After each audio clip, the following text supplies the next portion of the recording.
Hello, everyone. So I had talked before about using a variable F lens. So let's look at that today. So one thing that uh, they do for the events at Fort Ticonderoga is they have a Canon demonstration. Now, obviously, you can't get close to the Canon. That would be dangerous. And the only people who get near the Canon are the people who are actually working on the Canon. In addition, there is a protective line that fills up with people. So you're working with an area where there's a group of people and a distance from your subject. So as you can see here, this is a portrait shot where he's showing off the wad of uh, material they would use to put in the cannon. In his right hand and in his left hand is a uh, canister of gunpowder that they would use inside the cannon. Now, as you can see, this is shot at 1/400th of a second, f8. So you would expect it to have a lot of depth. But because of where I was shooting, I was able to get this photograph, and the background, you'll notice, is nice and blurred, so it makes a nice portrait photograph here. This was shot at 281 millimeters. So this is using my RF 100 to 400. It's a 5.6 to 8 f. So you can see how well you can get a close-up photograph there. So it comes out pretty good with portraits, as you can see here, but you can see that this is one of the problems with it. This was at 200 millimeters, 7.1, but see how much of the background is in focus. Right? See where you can see easily where it falls off, though. You can see that it falls off just past the cannon barrel over on the left-hand side. You can see that the stonework there is starting to blur. So you can see at 7.1 and 200 millimeters where it starts to fall off.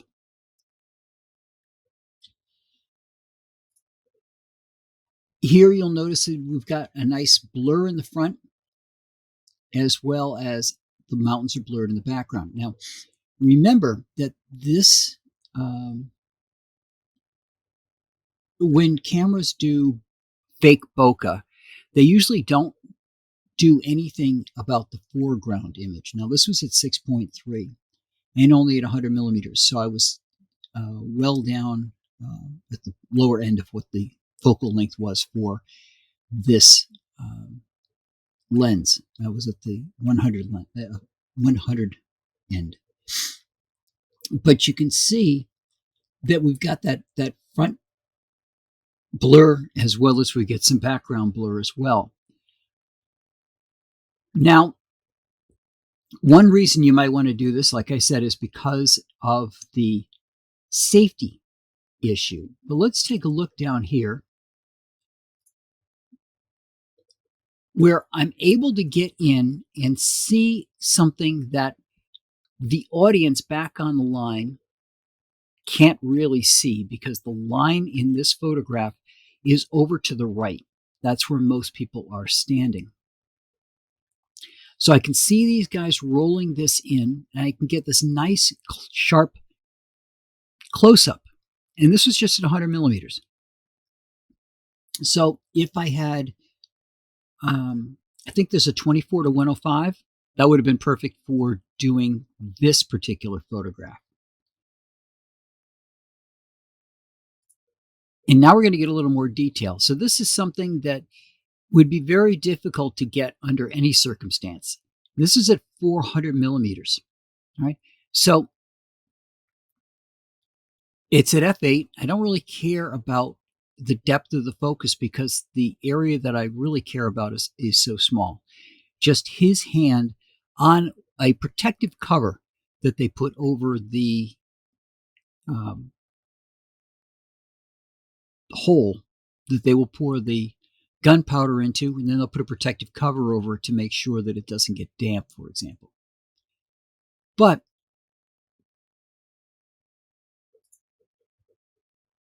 this is something that you could not get with a normal distance if you were shooting at a 50 millimeter.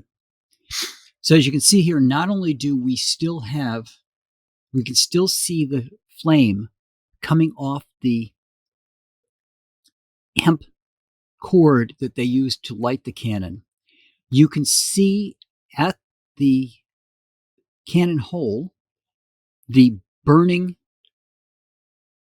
gunpowder as the cannon gets ready to fire, and you can see around it those little sparks that come out.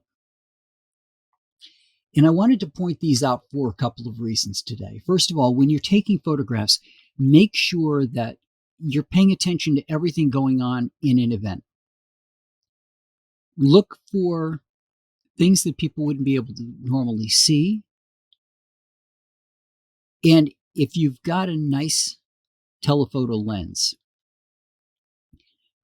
use it. This is 400 millimeters. I am far enough away that 400 millimeters on that lens gives me this kind of close-up. To me, that's important because I want to make sure that I'm capturing the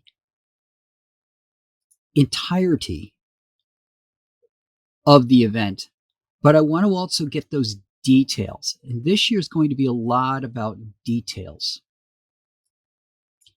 And I'll give you an example here. So as you can see from this side-by-side comparison, we have the 400 on the right-hand side and we have the 100 on the left-hand side, shot from exactly the same place on the fort. But you can see the difference that the 100 versus 400 is. So when you're taking a photograph,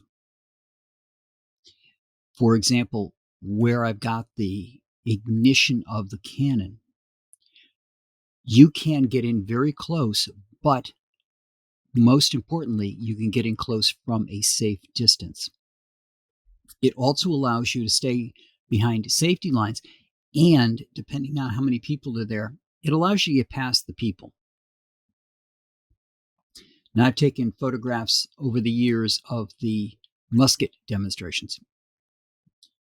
Having the ability to zoom in means that I can still get the pictures I want without getting in the way of the people who paid to come to the fort to see that event.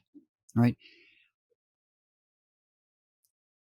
I know there's a lot of discussions when it comes to wedding photographers and some photographers being upset with other people who are taking photographs, getting excited about the wedding and possibly popping up in their way. No matter who it is who's taking the photograph, to me, it's important to be mindful of your surroundings. Now, when it comes to a wedding, they paid a good amount of money for the wedding photographer. It's rude not to the photographer, but to the bride and groom if you prevent them from getting a good shot. Understandable that you want to get a great shot, but find a way that you can both coexist. Here, I do not wish to get in the way of any of the people that have come here to enjoy a cannon demonstration or to enjoy a musket demonstration. So my goal is to find a way to coexist with those people. And one more thing here I'll say before I close for this. If you look at this photograph on the left-hand side, you can see that it was at f5.6. Now, the focal point is the building at the top of the hill, but notice how much of it is in focus. Now, when we switch over to the 400, we're at f8. Again, a lot of detail in that photograph, and it's focused. Now, neither of these are zoomed. As a matter of fact, other than a little bit of color grading, neither of these have been had any editing done to them at all. They are the original shots that were taken. So you can see the difference between a 100 to 400, and just figure out a way that you can coexist with everybody so that everybody gets the enjoyment out of the event that they wanted, and you're still able to get great photographs. And that's what I got for you guys this week, and I will talk to you all next week.